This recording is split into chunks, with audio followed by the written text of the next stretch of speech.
As it's been 2 weeks that I have taken a grand test. Today, early in the morning, I have started to take a grand test, which went really bad as usual. Like, since some weeks, it is going on the same. Especially, I have taken the live GT, which is going on in marrow, which is unbelievably hard, at least for me. There are so many indirect questions in it, so many recall problems which I've got in the way, but I didn't give up. I didn't, just stop the exam. I continued it till the end. I have written, I did my best to give it all. Result is going to be tomorrow, which I am gonna review it tomorrow and day after tomorrow, because my GT review is going to take so many hours, but I think it is going to be worth it. I am trusting in my process.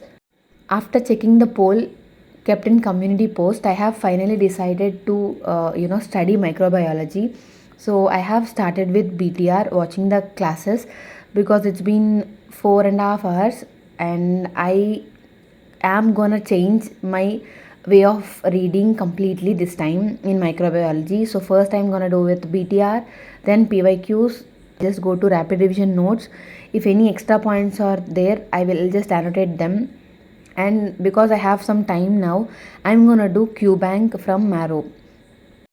I have expected at least a better marks in Marrow GT, but it has turned out very unexpectedly bad. So, guys, expectations, be it in exam, be it in life, it's okay. Sometimes everything doesn't go well. Sometimes people or exams aren't up to your expectations, and you can't always be up to their expectations.